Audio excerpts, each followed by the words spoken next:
আদামা আমার নবী তাহাজ্জুদের যায় নামাজে যখন দাঁড়াতেন, এত লম্বা সময় দাঁড়িয়ে দাঁড়িয়ে তিনি কিয়াম করতেন, কেরাত পড়তেন। দাঁড়িয়ে থাকতে থাকতে থাকতে থাকতে আমার নবীর বরকতপূর্ণ, আমার নবীর মুবারক পা দুটো এইরকম ফুলে যেত।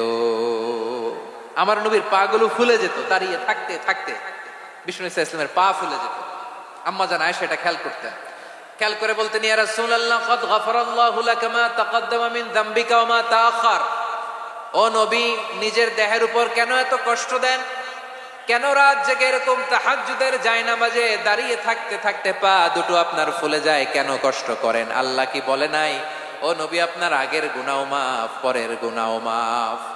আসলে বিশ্ব নবীর কোনো গুনাহই নাই। নবীরা মাসুম হয়, নিষ্পাপ হয়। তারপরে বিশ্ব নবীর মর্যাদা, স্ট্যাটাস বোঝানোর জন্য আল্লাহ বলেন, নবী আপনার আগের পরের সব গুনাহ আমি আল্লাহ মাফ করে দিলাম।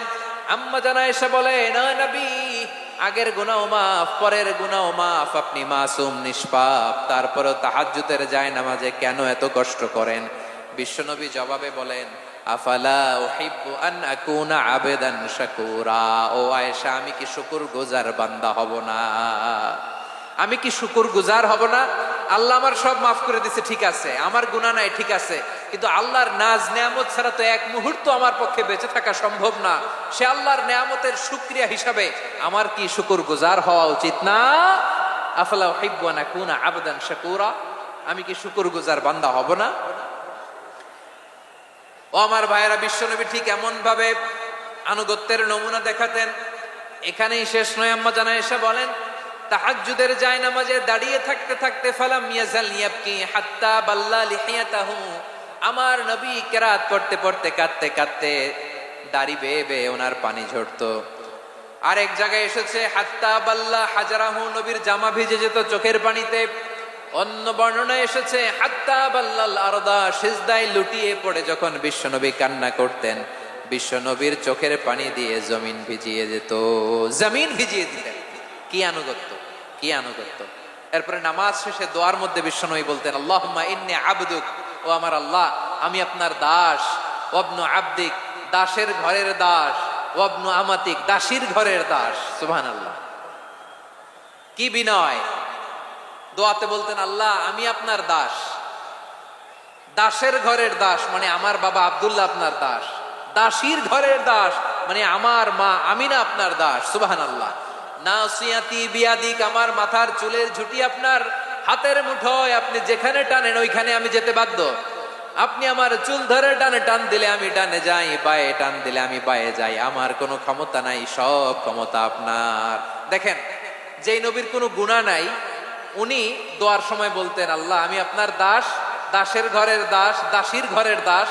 আমার মাথার চুলের ঝুঁটি আপনার হাতের কবজার ভিতরে, এদিকে টান দিলে আমি এদিকে যেতে বাধ্য, ওদিকে টান দিলে ওদিকে যেতে বাধ্য। যেই নবীর কোনো গুনাহ নাই, নামাজে দাঁড়িয়ে থাকতে থাকতে পা ফুলায় ফেলতেন। যেই নবী নিষ্পাপ, কোনো গুনাহ নাই, কাঁদতে কাঁদতে দাড়ি ভিজায় ফেলতেন, জামা ভিজায় ফেলতেন, সিজদায় পড়ে জমিন ভিজায় ফেলতেন। পড়েন সুবহানাল্লাহ। তাহলে আমাদেরকে কেমন অনুগত হওয়া উচিত? আমাদের তো গুনাহ নাই নাকি? বিশ্বনবীর যেমনি গুনাহ নাই, আমাদের তো গুনাহ নাই না? গুনাহ টুনা আছে আপনাদের? হ্যাঁ, যে বিশৃঙ্খলা করতেছেন, গুনাহ তো নাই আপনাদের? হ্যাঁ, গুনাহ আছে আমাদের? গুনাহ নাই কার? দেখি হাত তোলেন তো, যে হুজুর আমি কোনোদিন কোনো পাপ করি নাই, নিষ্পাপ, বেগুনা, মাসুম, জান্নাত থেকে পালায় আসছি। জান্নাত থেকে পালায় আসছেন এরকম কে আছেন? দেখি তো, আছে এরকম কেউ? আছে? নাই। আমরা সবাই পাপী, আমাদের পাপের কোনো শেষ নাই। আওয়াজ করে বলেন ঠিক কিনা? তাহলে আসুন আমরাও বিশ্বনবীর মতো অনুগত হই, অনুগত হয়ে আল্লাহর কাছে চাই। এই যে আল কানিতিনা ওয়াল কানিতাতি, মানে অনুগত বান্দা এবং বান্দি। আমরা দোয়ায় কুনুত পড়ি না? কুনুত কোন নামাজে? কোন নামাজে? বিতরের নামাজে কি দোয়া পড়ি? দোয়ায়ে কুনুত। এই কুনুত থেকে ওয়াল কানিতিনা ওয়াল কানিতাত, তাফসীর বুঝে নেন। কুনুত থেকে কানিতিনা ওয়াল কানিতাত। তাহলে দোয়ায়ে কুনুত হচ্ছে বিনীত হয়ে, অনুগত হয়ে আল্লাহর কাছে চাওয়া। আমরা তখন দাঁড়িয়ে বলি, আল্লাহুম্মা ইয়্যাকা না'বুদু ওয়া লাকা নুসাল্লি ওয়া নাসজুদ ওয়া ইলাইকা নাসআ ওয়া নাহফিদ নারজু রাহমাতাকা ওয়া নাখশা আযাবাকা ইন্না আযাবাকাল জিদ্দা বিল কুফফারি মুলহিক। আল্লাহ আপনার কাছে চাই, আপনার কাছে প্রার্থনা করি, আপনার আযাবকে ভয় করি, আপনি ছাড়া আমাদের বাঁচাবার কেউ নাই। কুনুতের মধ্যে আমরা এই দোয়া করি কি করি না? অনুগত হয়ে এই দোয়া করি। যারা রমজানের শেষ দশকে মক্কা শরীফে থেকেছেন তারা শাইখ আব্দুর রহমান আস-সুদাইসের কুনুত পেয়েছেন। যারা পেয়েছেন অথবা কেউ টিভিতে ভিডিওতে দেখেছেন, শাইখ আব্দুর রহমান আস-সুদাইস 27-এর আলোচনায় 45 মিনিট থেকে 1 ঘন্টা দোয়ায় কুনুত পড়ে। কতক্ষণ? আল্লাহুম্মা হদিনা ফিমান হাদাইত ওয়া আফিনা ফিমান আফাইত ওয়া তাওয়াল্লানা ফিমান তাওয়াল্লাইত ওয়া বারিক লানা ফিমা আ'তাইত ওয়া কিনা ওয়াসরিফ আন্না বিরহমাতিকা শাররা মা কাদাইত ফাইন্নাকা তাকদি বিল হাক্কি ওয়া লা ইয়াকদা আলাইক। এমন ভাবে হেরেম শরীফে মক্কায় শাইখ আব্দুর রহমান আস-সুদাইস দাঁড়িয়ে হাত তুলে লক্ষ লক্ষ উমরা পালনকারীদেরকে নিয়ে এক মুনাজাত ধরে কাঁদতে কাঁদতে মানুষ বেহুশ হয়ে যায়। দোয়ার কথা শুনে গায়ের লোম খাড়া হয়ে যায়, হৃদয় বিগলিত হয়ে যায়, চোখ দিয়ে দাঁড় দাঁড় করে পানি নামতে থাকে। 27-এর রাতে মক্কায় শাইখ আব্দুর রহমান আস-সুদাইসের দোয়ায় কুনুত যদি শুনেন, অনুগত হয়ে আল্লাহর কাছে চাওয়াকে বলে কুনুত।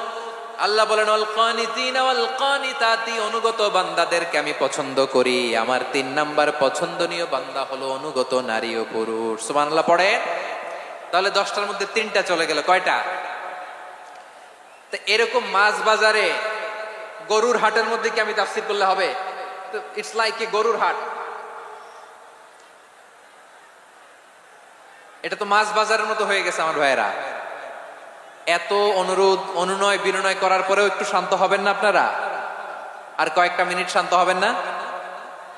তাহলে 1 নম্বরে আমরা আল্লাহর কাছে আত্মসমর্পণ করলাম, মুসলিমিন মুসলিমাত। 2 নম্বরে মুমিনিন মুমিনাত, বিশ্বাসের স্বীকৃতি দিলাম। 3 নম্বরে কানিতিন কানিতাত, আল্লাহর সামনে অনুগত হয়ে দাঁড়ালাম, দোয়া করলাম। 4 নম্বরে সাদিকিন সাদিকাত, সত্যবাদী নারী ও পুরুষ। সত্যবাদী নারী ও পুরুষ। ইসলাম আমাদেরকে সত্যবাদী হতে বলে। কি বলে? সত্যবাদী হতে বলে। মিথ্যা বলতে নিষেধ করে, কারণ মিথ্যা সবচেয়ে বড় পাপ, সব পাপের বাপ। সব পাপের বড় পাপ হচ্ছে মিথ্যা। একটা মিথ্যা বললে ওইটারে ঢাকতে আরো 10টা মিথ্যা বলা লাগে, ওইটারে গোজামিল দিতে আরো 30টা মিথ্যা বলা লাগে, কি লাগে না? আর কোনোদিন মিথ্যা বলবেন? মিথ্যার সাথে আমাদের সম্পর্ক নাই। আওয়াজ করে বলেন, মিথ্যার সাথে আমাদের সম্পর্ক নাই। কিন্তু আমাদের সমাজে মিথ্যা আছে না নাই? হ্যাঁ, ময়মনসিংহবাসী মিথ্যা বলে না, সত্য বলে নাকি? মাশাআল্লাহ মাশাআল্লাহ। এখন মোবাইল ফোনের কারণে মিথ্যা আরো বেড়ে গেছে। বিছানায় শুয়ে আছে, অফিস থেকে ফোন দিছে, আপনি কোথায়? কয় স্যার জ্যামে আটকে আছি। জ্যামে আছে না নাই? আসলে কোথায়? হ্যাঁ, বিছানা। দেশের ভেতরে আছে। ফোন করছে একজন, বলে আমি একটু জরুরি কাজে দেশের বাইরে এসেছি। আছে না নাই? এরকম মিথ্যা কথা, মিথ্যা আশ্বাস। আমাদের নেতারা জনগণকে মিথ্যা আশ্বাস দেয় কি দেয় না? সব নেতারা দেয় তা বলি না, কিন্তু অনেকেই দেয়। এই মিথ্যা আশ্বাস যেন আমরা না দেই। সমাজে মিথ্যা বয়ান আছে না নাই? মিথ্যা ন্যারেটিভ আছে না নাই? আদালতে মিথ্যা সাক্ষী আছে না নাই? ওই সাক্ষীর উপর ভিত্তি করে মিথ্যা রায় আছে না নাই? ওই মিথ্যা সাক্ষীর উপর ভিত্তি করে আমরা এদেশে যাবজ্জীবন দেখেছি, এদেশে ফাঁসির কাস্টে ঝুলানোর নাটক মঞ্চায়ন করতে দেখেছি। আওয়াজ করে বলেন ঠিক কি না? এই মিথ্যা আমরা চাই না, আমরা সত্য বলবো, কারণ আল্লাহ সত্যবাদী। আল্লাহ কি? সত্যবাদী। বিশ্বনবী ছিলেন সত্যবাদী, আমাদেরকেও তিনি সত্যবাদীদের সাথে থাকতে বলেছেন। তিনি আমাদেরকে বলেছেন সত্যাশ্রয়ী হতে। রব্বুল আলামিন বলেন ওমান আসদাকু মিনাল্লাহি হাদিসা, আল্লাহর চাইতে সত্যবাদী আর কেউ আছে নাকি বলেন? আল্লাহর চাইতে বেশি সত্যবাদী কেউ আছে? নাই, নাই। আবার বিশ্বনবীকে আল্লাহ বলেন কুল সাদাকাল্লাহ, ও নবী আপনি বলেন আল্লাহ সত্য বলেছেন।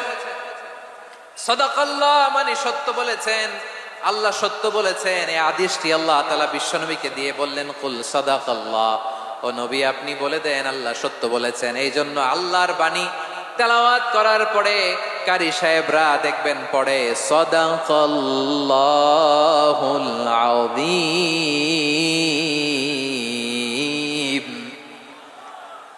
কোরআন তেলাওয়াতের পরে কারি সাহেবরা বলে না সাদাকাল্লাহুল আযীম, এর কারণ আল্লাহ তাআলা কোরআনেই বলেছেন কুল সাদাকাল্লাহ, হে নবী আপনি বলুন আল্লাহ সত্য বলেছেন।